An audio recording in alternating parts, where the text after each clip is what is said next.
할렐루야, 반갑습니다. 오늘도 귀한 종려주일날 주님께서 하나님께서 주시는 귀한 말씀 우리가 함께 나누길 원합니다.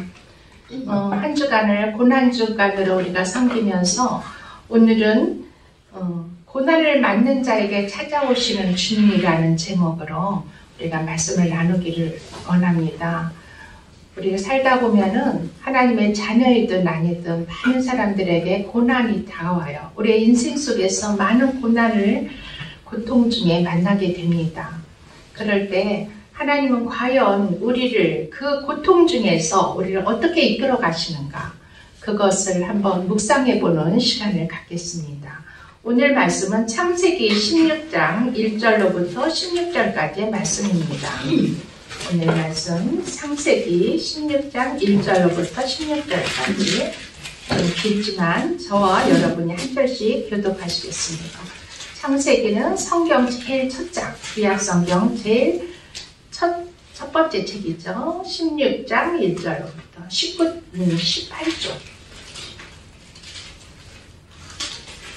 네, 1절부터 말씀 봉독하겠습니다. 아브라함의 아내 사레는 출산하지 못하였고 그에게 한 여종이 있으니 애굽 사람이요 이름은 하갈이라. 사레가 아브라함에게 이르되 여호와께서 내 출산을 허락하지 아니하셨으니 원하건대 내 여종에게 들어가라. 내가 혹 그로 말미암아 자녀를 얻을까 하노라 하매 아브라함이 사레의 말을 들으니라. 아브라함이 아내 사레가 그 여종 애굽 사람 하갈을 데려다가 그 남편 아브라함에게 첩으로 준 때는 아브라함이 가나안 땅에 거주한 지 10년 후였더라. 아브라함이 하갈과 동침하였더니 하갈이 임신하매 그가 자기의 임신함을 알고 그의 여주인을 멸시하니라. 사레가 아브라함에게 이르되 내가 받는 모욕을 당신이 받아야 옳도다. 내가 나의 여종을 당신의 품에 두었거늘 그가 자기 임신함을 알고 나를 멸시하니 당신과 나 사이에 여호와께서 판단하시기를 원하노라. 아브라함이 사레에게 이르되 당신의 여종은 당신의 수중에 있으니 당신의 눈에 좋을 대로 그에게 행하라 하매 사레가 하갈을 학대하였더니 하갈이 사레 앞에서 도망하였더라. 여호와의 사자가 광야의 샘물 곧 술길 샘 곁에서 그를 만나 이르시기를 사레의 여종 하갈아 내가 어디서 왔으며 어디로 가느냐. 그가 이르되 나는 내 여주인 사레를 피하여 도망하나이다. 여호와의 사자가 그에게 이르되 내 여주인에게로 돌아가서 그 수하에 복종하라. 여호와의 사자가 또 그에게 이르되 내가 내 씨를 크게 번성하여 그 수가 많이 셀 수 없게 하리라. 여호와의 사자가 또 그에게 이르되 내가 임신하였은즉 아들을 낳으리니 그 이름을 이스마엘이라 하라. 이는 여호와께서 내 고통을 들으셨음이니라. 그가 사람 중에 들락이같이 되니 그의 손이 모든 사람을 치겠고 모든 사람의 손이 그를 춤추며 그가 모든 형제와 대항하여 살리라 하니라. 하갈이 자기에게 이르신 여호와의 이름을 나를 살피시는 하나님이라 하였으니 이는 내가 어떻게 여기서 나를 살피시는 하나님을 배웠는고 함이라. 이러므로 그 셈을 벨라일이라 불렀으며 그것을 가데스와 베레 사이에 있더라. 아멘. 아멘. 그리고 요한복음, 또 요한복음에서 요한복음 16장 말씀을 또 한번 보겠습니다. 요한복음 16장 32절, 33절, 또 17장 1절, 이 세 절을 같이 보겠습니다. 요한복음 16장, 신약성경 176쪽입니다. 보라 너희가 다 각각 제 곳으로 흩어지고 나를 혼자 둘 때가 오나니 벌써 왔도다. 그러나 내가 혼자 있는 것이 아니라 아버지께서 나와 함께 계시느니라. 이것을 너희에게 이르는 것은 너희로 내 안에서 평안을 누리게 하려 합니다. 세상에서는 너희가 혼란을 당하나 담대하라. 내가 세상을 이겼노라. 예수께서 이 말씀을 하시고 눈을 들어 하늘을 우러러 이르시되 아버지여 때가 이르렀사오니 아들을 영화롭게 하사 아들로 아버지를 영화롭게 하여 하옵소서. 아버지. 아멘. 아멘.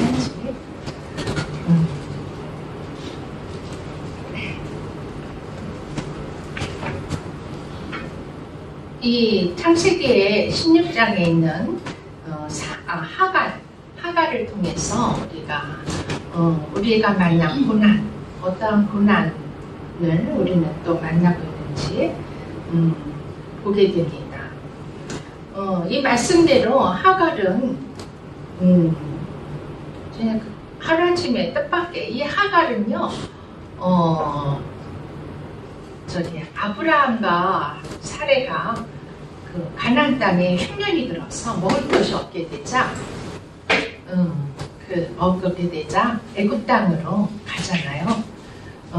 애굽 땅으로 내려가는데 그때 이 아브라함이 사레가 너무 예뻐가지고 자기가 죽을까봐 이제 만약 부부라고 하면은 사람들이 자기를 죽여서 사레를 빼앗아 갈까봐 누이라고 하라고 말하면서 그렇게 하고 그렇게 하고 애굽을 가요.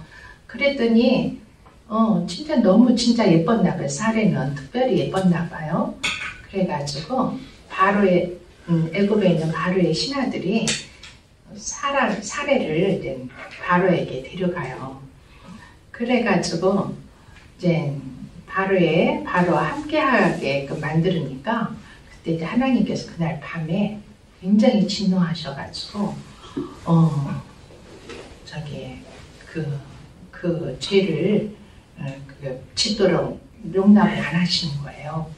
왜냐면은 하나님은 지금 아브라함을 통해서 이스라엘이라는 민족을 만들기를 원하시는데 지금 아브라함은 엉뚱한 짓을 하고 있는 거잖아요. 그래가지고 이제 막 꿈으로 바로에게 나타나서 이렇게 이게 아브라함의 아내라는 것을 알려주고 이러니까 바로가 놀래가지고 아브라함을 불러가지고 너가 왜 나한테 거짓말을 했느냐, 너를 인해서 내가 죽을 뻔했다, 하나님께서 진노하시니까 그렇게 말씀하시죠. 그러면서 빨리 데려가라. 그러면서 그 사례를 얻을 때 많은 재물과 또 낙타나 동물들을 많이 줬어요. 그랬는데 그리고 종들도 애굽에는 사람들이 많으니까 종들도 이제 노예들도 많으니까 그 노예가 그 당시에는 재물이에요. 어떤 사람으로 취급을 안 하고 그 종이라면 재물로 그래서 아브라함에게 그 많은 재물을 다 줬는데 그걸 가지고 가라고, 다 가지고 가라고. 그래서 진짜 나중에 애굽에서 다시 가나안으로 나올 때는 엄청난 부자가 돼서 나오게 되는 거예요. 참 하나님의 섭리는 놀라워요. 이럴 때 이 하갈이라는 여종을 데리고 나온 것 같아요. 이 여종은 1절에 보니까 애굽 사람이라고 하고 있어요. 그러니까 그때 애굽에서 데려온 여종 중에 하나였죠. 그런데 하나님께서 15장에 보면은, 창세기 15장에 보면은 여호와 하나님께서 아브라함에게 나타나서 내 몸에서 날 자가 내 상속자가 될 것이고 또 저 묵별같이, 하늘에 있는 저 묵별같이 너는 그 자손들이 이와 같이 될 것이다, 이렇게 하면서 아브라함을 통해서 큰 민족이 이루어질 것을 말씀해 주시고 있어요. 항상 하나님의 말씀은 예언의 말씀, 미리 앞으로 되어질 일들을 항상 미리 말씀해 주세요. 하나님은 그런 예언의 말씀을 아브라함에게 들려주시죠. 그랬는데 그러고 나서 10년이 지났는데도 자녀가 없는 거예요. 사라에게서 출산하는 것이 허락되지 아니했다 그래요. 그러자 이제 사례 아브라함이 조급해지기 시작했어요. 이제 나이가 점점 들어가고 이제 걱정이 됐겠죠. 그러자 사례가 아브라함에게 제안을 하는 거예요. 하나님께 묻지도 않고 그냥 인간적인 마음으로. 그러니까 이 사례가 아브라함에게 내 여종을, 나는 이제 출산하기가 어려우니 내 여종과 함께 해서 내가 그 여종을 너에게 첩으로 주인님이 그때는 이제 아내도 그 남편을 굉장히 이렇게 높이고, 그래서 주인님 당신에게 내 여종을 첩으로 드릴 테니 그와 동침하여서 자녀를 출산하시라고 그랬는데, 이 아브라함도 하나님의 약속은 하셨지만 그래도 이렇게 해서 내가 자녀를 얻게 되는 건가? 반신반의하면 하나님께 묻질 않는 거야. 진짜 좋은 영성은, 우리의 그 가장 좋은 영성은 늘 무슨 일이 있든지 하나님께 여쭙는 거예요.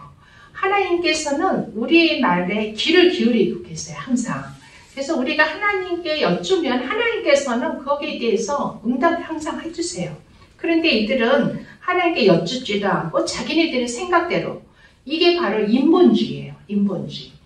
이 사례는 가장 인본주의의 어떤 모형이기도 하죠. 이렇게 해서 자신의 뜻대로, 마음대로, 자기 소견대로 하게 되니까 이제 그래도 하나님께서는 하갈에게 자녀를 주세요. 그래서 하갈이 임신을 하게 돼요.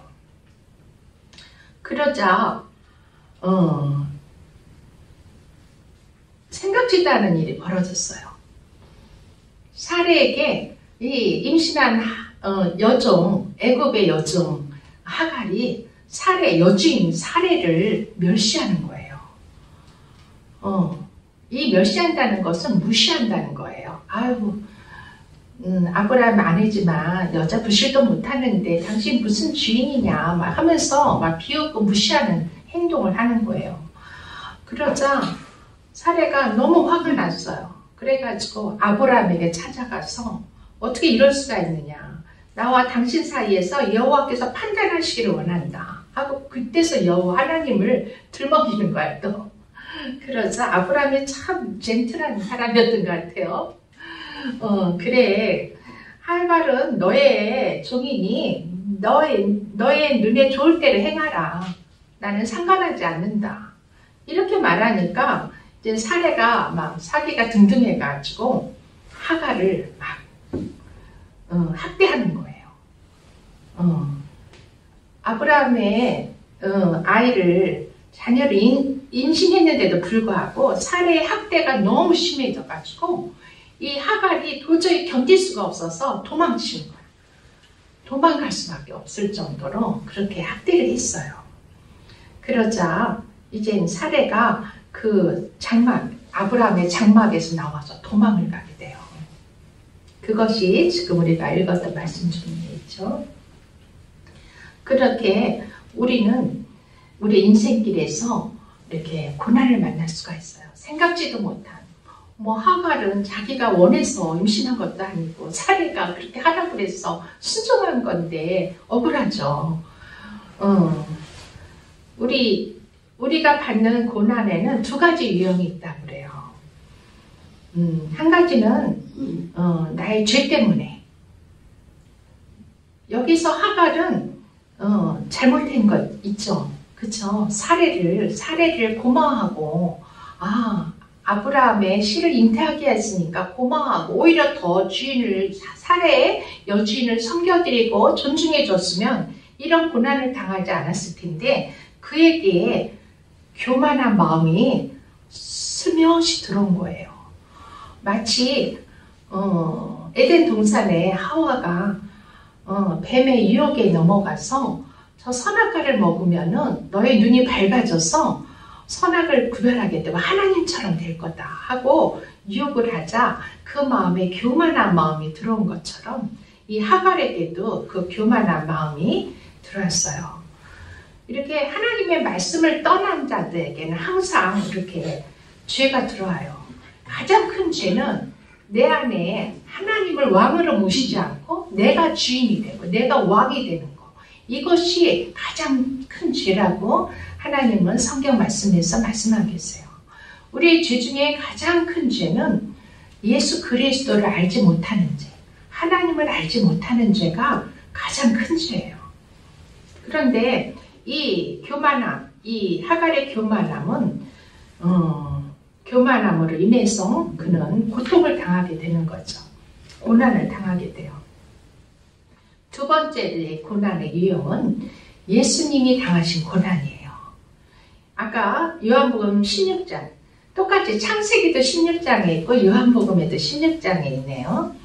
요한복음 16장 32절, 33절의 말씀처럼 예수님은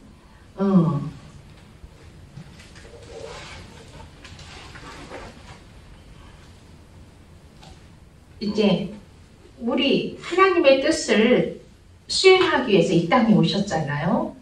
이 땅에 오신 걸 알았어요. 예수님도 알고 하나님 아버지도 알고 다 알았지만 그가 그 십자가를 지실 때는 굉장히 힘드셨을 거예요.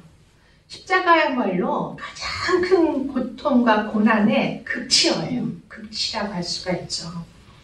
우리가 아무런 심한 고난을 당한다고 하더라도 예수님의 그 고난에는 비교할 수가 없는 고난이시죠. 근데 이제 32절에 보면은 모든 사람이 다 각각 제 곳으로 흩어지고 나를 혼자 둘 때가 온다고 하셨어요. 그렇지만 나는 혼자가 아니라 아버지께서 나와 함께 계시다. 예수님도 혼자 계실 때 그 고난을 생각하셨겠죠.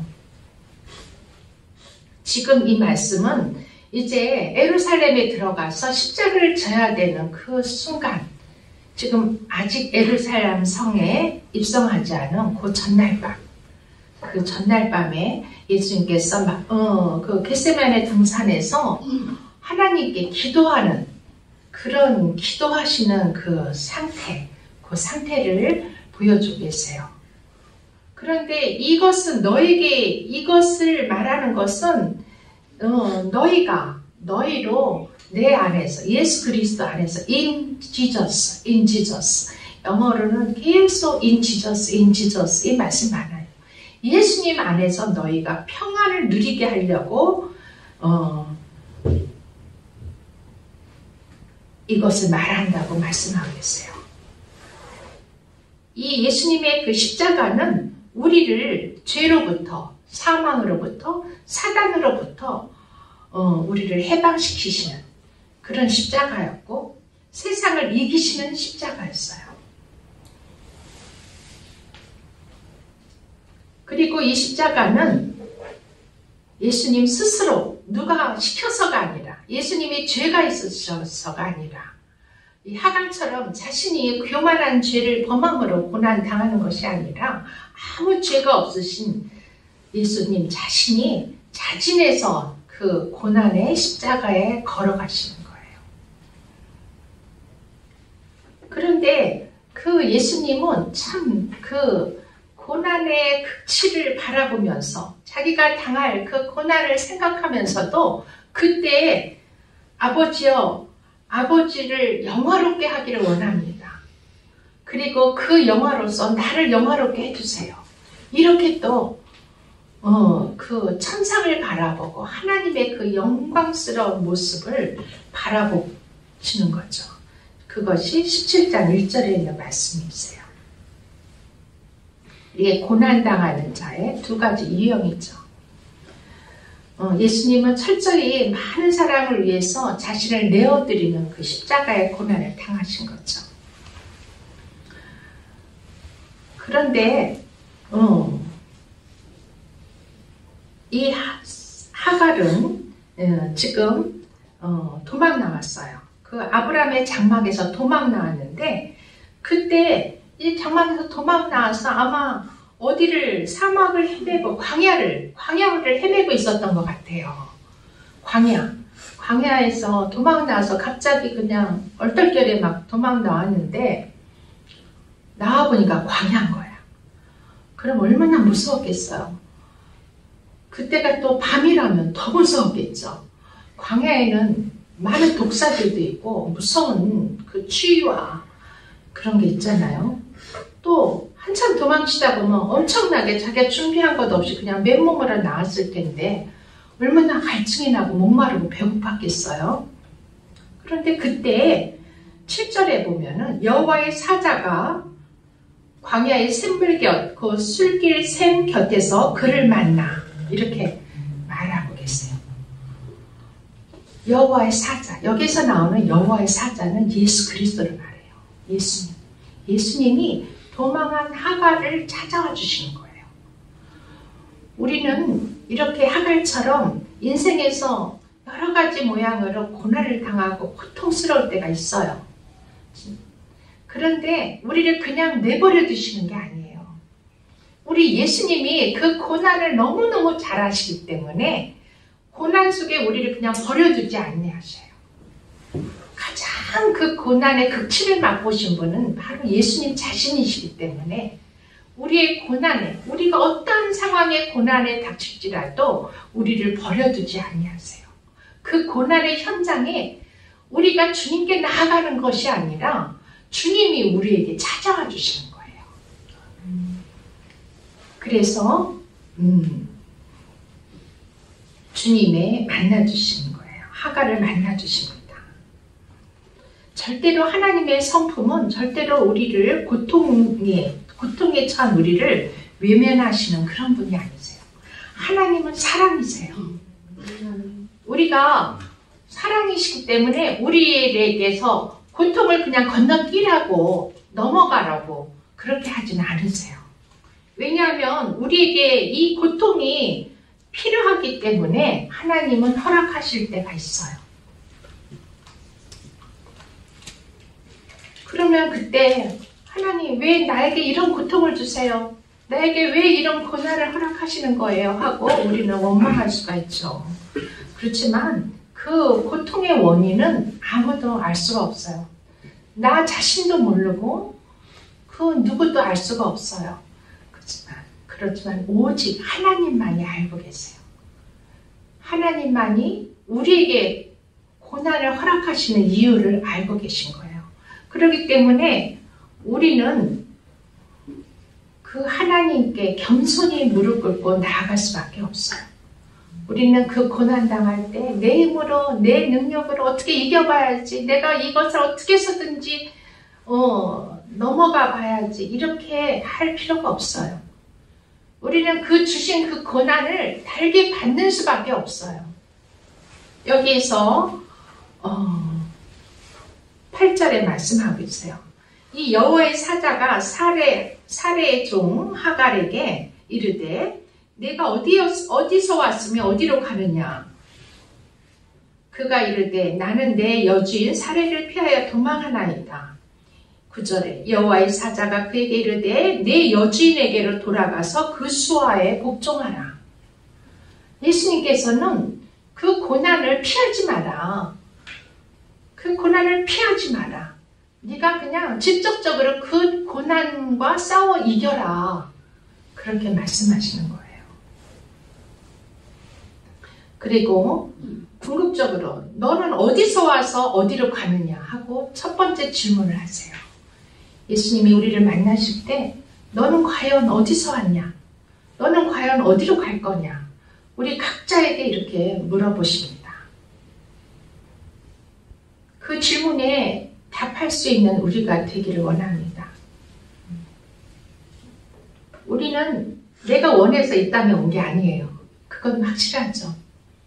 부모님의 사랑 속에서 우리가 태어났고 우리는 그냥 벌거벗은 몸으로 이 땅에 던져졌어요. 근데 그 아기는 그야말로 죄악 속에 잉태한 죄인인 거예요. 부모의 죄로 인해서 우리가 잉태되었고 그 죄악 가운데서 우리가 태어난 거예요. 그래서 우리는 어쩔 수 없는 죄인의 몸으로 이 땅에 온 것이에요. 그렇지만 그 죄를 우리 주 예수 그리스도께서 도말하시고 우리의 죄를 다 씻어주시고 그래서 하나님의 형상으로 다시 회복하셔서 하나님께서 첫 아담을 창조하셔서 하나님과 교제하며 하나님께서 영광을 받으시려고 했던 그 첫 아담으로 회복시켜서 그래서 다시금 아버지의 나라 저 예루살렘 새 땅 저 천국으로 우리를 데려가시기 위해서 예수님께서 오신 거예요. 그래서 우리는 이제 예수 그리스도를 나의 주님으로 나의 왕으로 모신 우리들은 이 대답에 우리는 이 질문에 대답할 수가 있어야 되겠죠. 이렇게 예수님은 하갈에게 그의 수하에 복종하라. 다시 돌아가라. 그 아브라함 장막으로 다시 들어가라. 이렇게 말씀하세요. 그리고 다시금 또 여호와의 사자가 그에게 이르되 내가 네 씨를 크게 번성하여 그 수가 많아 셀 수 없게 하리라. 또 여호와의 사자가 또 그에게 이르되 내가 임신하였은즉 아들을 낳으리니 그 이름을 이스마엘이라고 하라. 이는 여호와께서 내 고통을 들으셨음이니라. 이스마엘이라는 원어의 뜻이 바로 여호와께서 들으신다, 이런 의미라고 해요. 그러니까 주님은 우리가 고통 중에 있을 때 하나님께서 우리의 소리에 귀를 기울이신다. 우리의 기도에 대해 들으신다. 우리의 기도를 들으신다는 그런 의미를 가지고 있어요. 그래서 고통 중에 주님은 이스마엘 하신다. 이렇게 말할 수가 있는 거예요. 우리가 이스마엘 하면은 이삭의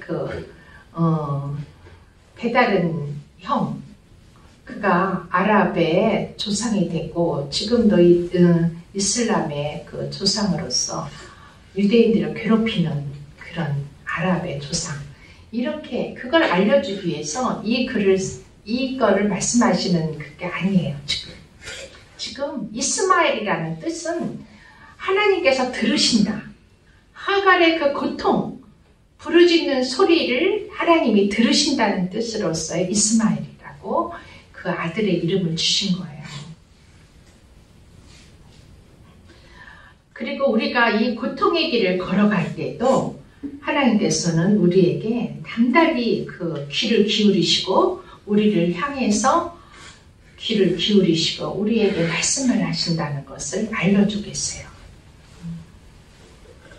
하나님은 아픈 자녀들에게 더 관심이 많으세요. 제가 목회를 해보니까 그 마음에, 하나님의 마음이 조금 이해가 돼요.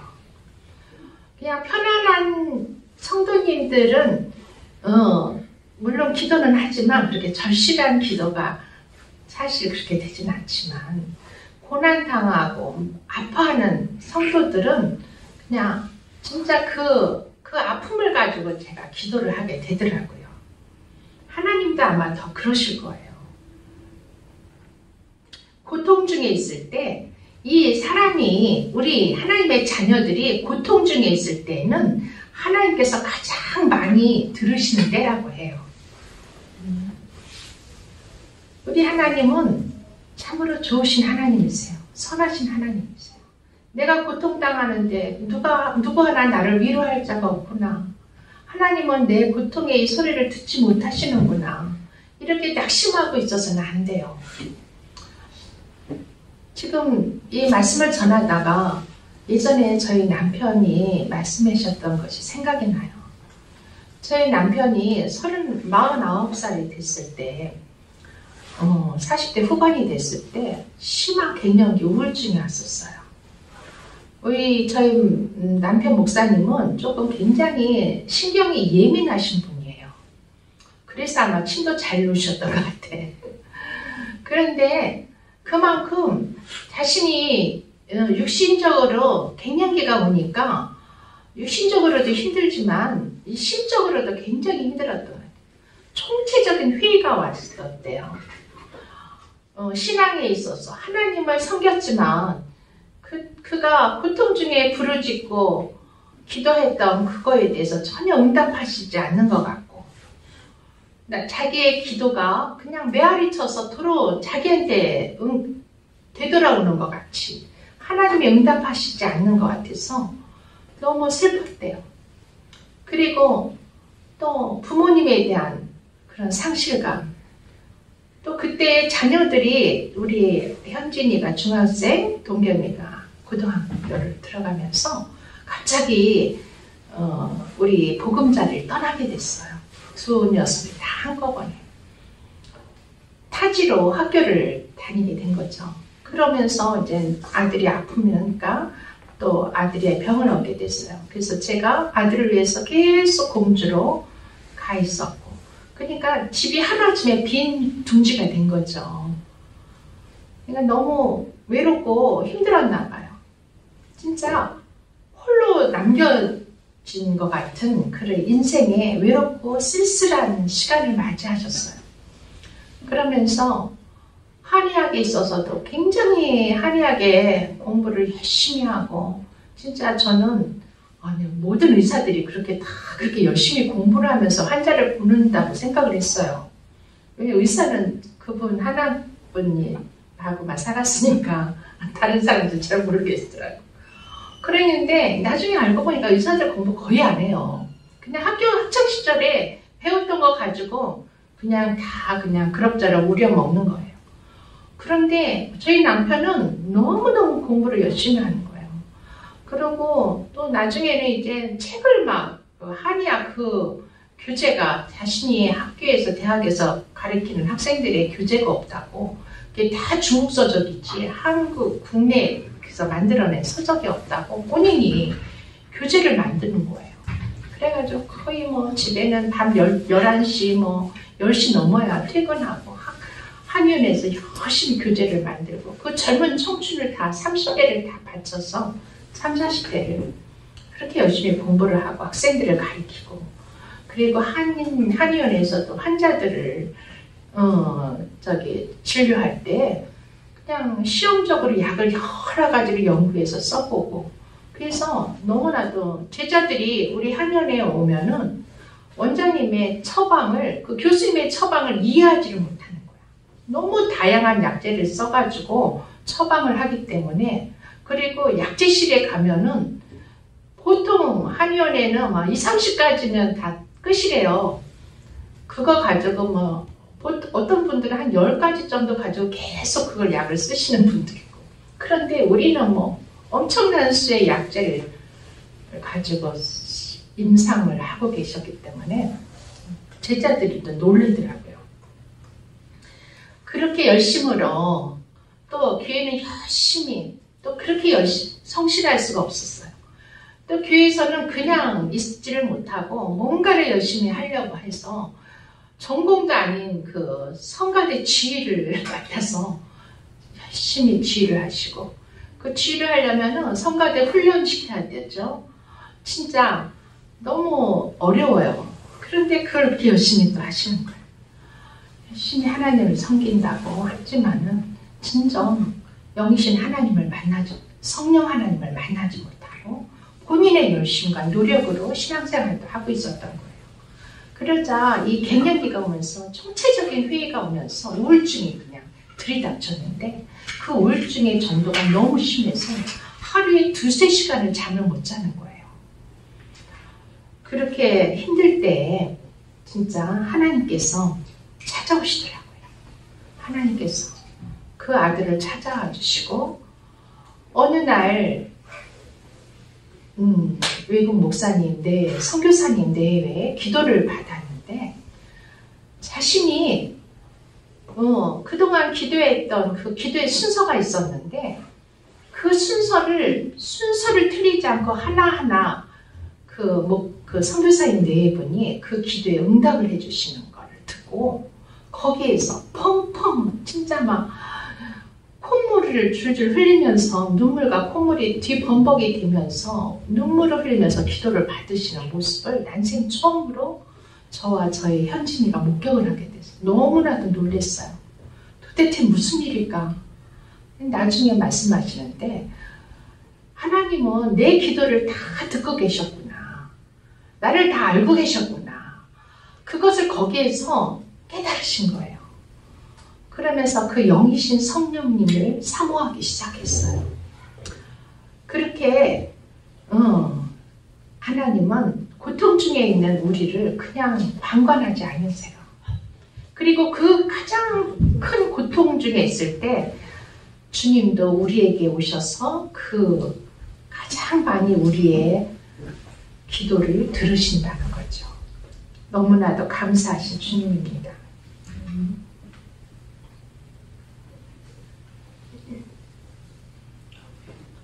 또 두 번째로 우리는 이 하갈을 통해서 여호와의 사자가 말씀하고 계세요.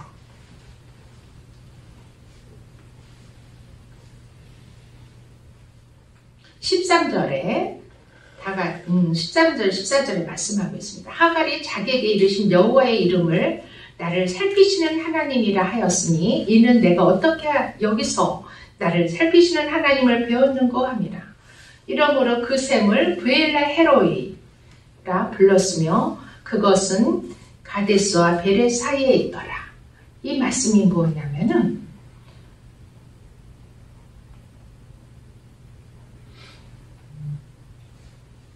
하갈이 그 광야에서 여호와의 이름을 불러요. 나를 살피시는 하나님, 어떻게 나를 살피실 것입니까? 하고 하나님께 질문을 해요. 하나님은 우리 인생을 살피신다고 그랬는데 어떻게 살피시는 것입니까? 우리도 인생의 고난 속에서 이렇게 하갈처럼 하나님께 질문을 해야 돼요. 하나님, 저를 이 고난 중에 왜 저를 이렇게 내동댕이 치시는 거예요? 저 어떡하라고요? 나를 살피시고 함께 하신다는 하나님 말씀해 보세요 하고 우리는 당당히, 우리는 하나님의 자녀이기 때문에 아버지에게 당당히 질문을 하셔야 돼요. 그냥 바보처럼 가만히 있을 수가 없어요. 그럴 때 여호와의 사자 되신 예수님께서 나는 브엘라 헤로이다 이렇게 말씀하시는 거예요. 이 말씀이 뭐냐면은 나는 너의 고통 중에서 브엘라 헤로이 한다 이렇게 말씀하시는데, 이 브엘라 헤로이라는 것은 살아계신 하나님의 우물, 샘물이다. 나는 살아계신 하나님의 샘물이다 이렇게 말씀하시는 거예요. 이 샘물이라는 것은 우리 요한복음 4장에서도 샘물에 대해서 말씀하고 계세요. 제가 요한복음 4장 말씀을 찾아서 읽어드리겠습니다. 이 샘물을 하나님께서는 무슨 의미를 가지고 있는지. 요한복음 4장 14절에 보면 내가 주는 물을 마시는 자는 영원히 목마르지 아니하리니 내가 주는 물은 그 속에서 영생하도록 솟아나는 샘물이 되리라. 요한복음 4장 14절의 말씀이에요. 이 샘물, 여기서 내가 주는 것은 영생하도록 솟아나는 샘물이라고 하셨어요. 이 샘물은 바로 예수님의 보혈이신 거예요. 예수님이 십자가에서 흘려주시는, 우리를 위해서 흘려주시는 영원한 생명인 보혈을 의미해요. 그 보혈은 또한 성령님을 의미하기도 해요. 그래서 우리에게 성령을 보내준다. 우리에게 내가 너에게 보혈을 흘려주겠다. 이런 말씀을 하시는 거예요. 이 피는 생명이에요. 우리 육신도 피가 다 빠져나가면 죽잖아요. 그런데 예수님이 흘려주시는, 우리에게 주시는 이 십자가의 보혈은 우리를 영생하도록 만드시는 영원한 생명인 거예요. 아멘. 아멘. 이 샘물이 바로 너를 살피는 나다 이렇게 말씀하시는 거예요. 이 하갈에게. 그러니까 하갈이 나를 살피시는 살아계신 이 우물이 바로 하나님이시구나 이걸 깨닫게 된 거예요.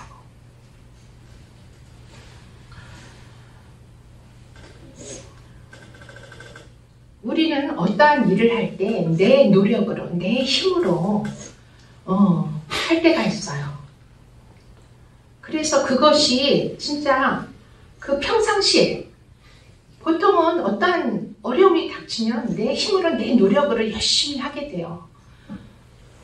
그래서 그 일이 성공적으로 이루어진다면 그때 그 일이 하나님께서 하셨다고 우리는 인정할 수가 있을까요? 대부분은 그렇게 생각을 안 해요. 내가 이렇게 힘들게 대가를 치렀으니까 이 성공이 나에게 주어진 거야. 이렇게 생각할 수가 있죠. 그렇지만 인생의 바닥에서 진짜 갈 데 없고 갈 데 없는 인생의 바닥을 칠 때 그 고난 속에서 무언가 이루어진다면 그에게는 그것이 축복인 거예요. 그것은 그때 그는 그것은 바로 내가 한 것이 아니라 하나님이 하셨습니다. 이렇게 신앙 고백을 하게 되죠. 내가 한 것은 하나도 없고 하나님께서 다 하셨습니다.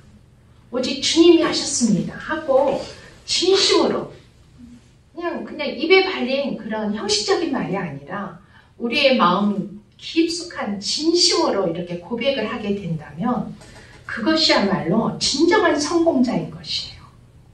그리고 그것이야말로 진정한 축복받은 자의 그 상태가 되는 거죠.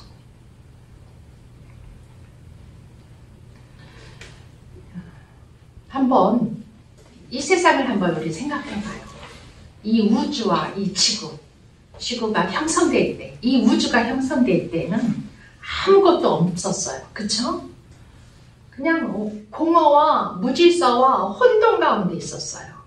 그때 하나님께서 성부, 성자, 성령 하나님께서 말씀으로 세상을 창조하시고 빛이 있으라 하니 빛이 있었고 생명이 창조되게 되었죠. 이렇게 우리는 아무것도 없는 거예요. 우리가 할 수 있는 거는 아무것도 없는 거예요. 오직 하나님께서 우리를 통해서 하시는 거예요. 이스라엘 백성이 홍해를 애굽에서 출애굽하면서 홍해를 건널 때 누가 그 홍해를 건너게 하셨나요? 이스라엘 백성의 힘과 노력으로 홍해를 건넜나요? 그때도 하나님께서 홍해를 가르시고 마른 땅을 내시고 그 백성이 건너가게 하셨어요.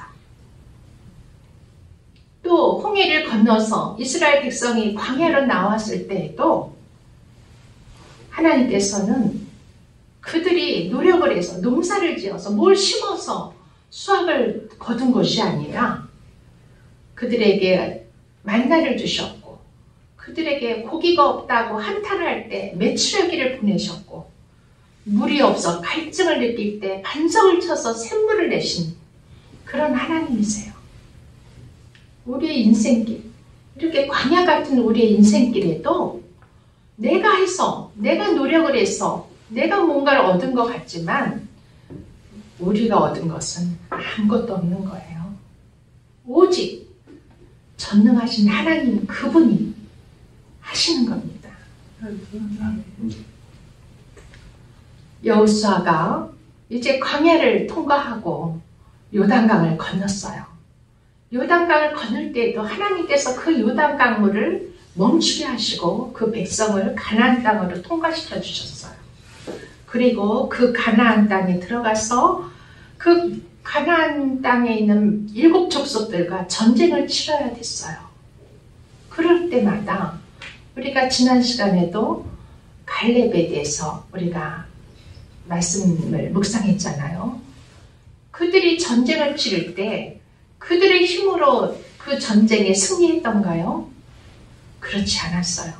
하나님께서 전쟁의 주관자가 되어주시고 전쟁의 왕이 되어주시고 전쟁의 군대 장관이 되어주셔서 하나님께서 앞장서서 전쟁을 치러주셨어요. 그래서 여호수아가 기브온으로 가서 전쟁을 할 때에는 태양아 머물러라, 달아 머물러라 하고 기도할 때 하나님께서 태양을 붙잡으시고 달을 붙잡고 시간을 벌어주셨어요. 그래서 그 아모리 족속들을 다 쳐서 멸할 수가 있었고 도망가는 그 아모리 그 족속들을 큰 우박을 보내셔가지고 그들이 칼로 죽인 수보다 더 많은 수가 그 우박으로 죽었다고 기록되어 있어요. 이 모든 전쟁에서도 하나님이 함께 해주셨기 때문에 이긴 거예요. 오늘날 우리들은 이런 전쟁 속에 있어요. 우리들도 이 여호수아처럼 이 가나안 땅에서 영적 전쟁을, 우리가 사는 이 땅에서 영적 전쟁을 치르는 존재예요. 더군다나 우리는, 사람들은, 이 땅에 보낸 사람들에게는 두 가지 영이 임하고 있어요. 한 부류는 성령 하나님께서 그 영 안에 임하는 사람, 또 한 부류는 하나님의 성령이 없는 자들은 아무것도 없는 게 아니라 그 영에 사단 마귀가 들어가 있어요. 사단의 영이 그를 붙잡고 있어요. 그래서 이런 두 종류의 인간이 있어요.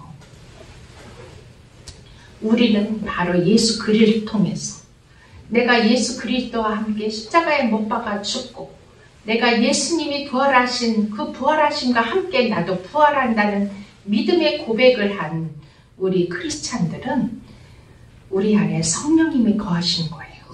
하나님, 성령 하나님, 예수님의 영이신 그 영이신 하나님이 우리의 영 안에 들어와서 우리와 함께 영원토록 살고, 주님이 재림하실 때 우리를 내 안에 계신 성령님이 우리를 들어서 휴거할 수 있도록 인도하시는 거죠. 우리 안에 있는 성령님께서 나를 그 전쟁에 승리하도록 이끌어 주시는 거예요. 우리는 영적 전투에 참여하는 자가 돼야 돼요. 그럼 그 영적 전투는 어떻게 하나요? 우리는 기도함으로 전쟁을 치를 수가 있어요. 우리가 고통 중에는 기도할 수가 없을 때가 있어. 너무 몸이 아프거나 너무 피곤할 때는 기도가 안 나와요. 그런 거 여러분도 경험해 보신 적 있으시잖아요?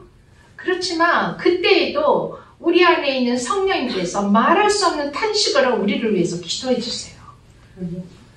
그래서 우리는 우리는 힘이 있을 때는 우리 입술을 벌려서 부르짖고 기도를 해야 돼요.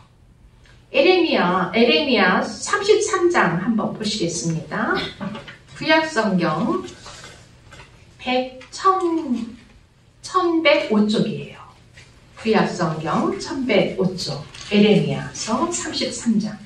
너무나도 잘 아는 유명한 말씀이죠. 에레미야 33장 1, 2, 3절 우리가 함께 읽겠습니다. 1105쪽 에레미야 33장 1절, 2절, 3절, 특히 3절은 굉장히 우리가 잘 알고 있는 말씀이에요. 우리 함께 읽겠습니다. 시작. 에레미야가 아직 시위의 뜰에 갇혀있을 때 여호와의 말씀이 그에게 두 번째로 임하니라. 이르시되 이를 행하시는 여호와, 그것을 만들며 성취하시는 여호와, 그의 이름을 여호와라 하는 이가 이와 같이 이르시느니로다. 너는 내게 부르짖으라. 내가 내게 응답하겠고 내가 알지 못하는 크고 비밀한 일을 내게 보이리라. 아멘. 이 에레미야가 시위의 뜰에 갇혀 있다는 거예요.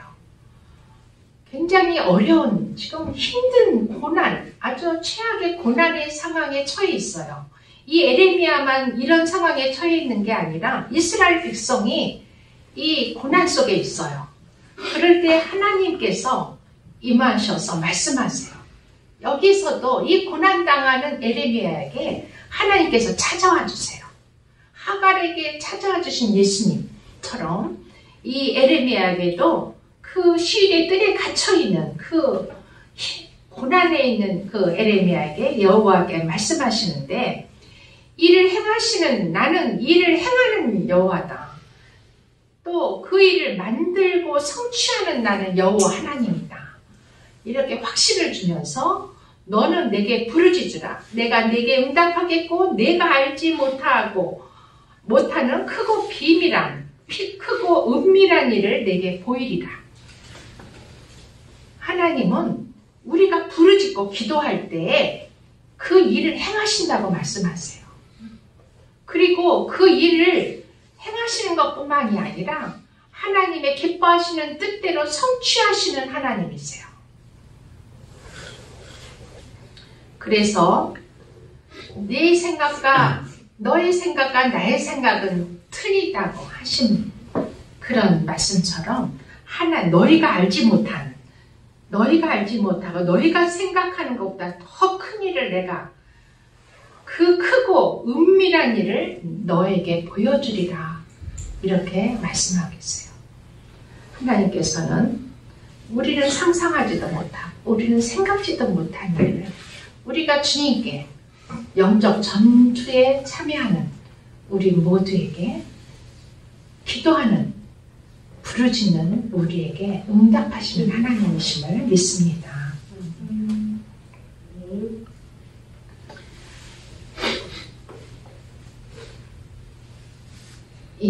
이제 말씀을 마칩니다.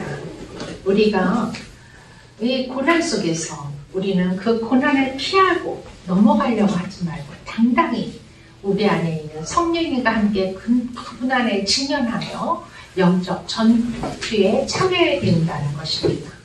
또 고난 중에 있을 때 이스마엘 하시는 하나님, 우리의 기도를 들으시는 하나님, 그 하나님이심을 초록색 하나님을 만나시기 바랍니다. 아멘. 또 고난 중에서 베엘라 헤로이 하시는 하나님, 그 하나님께서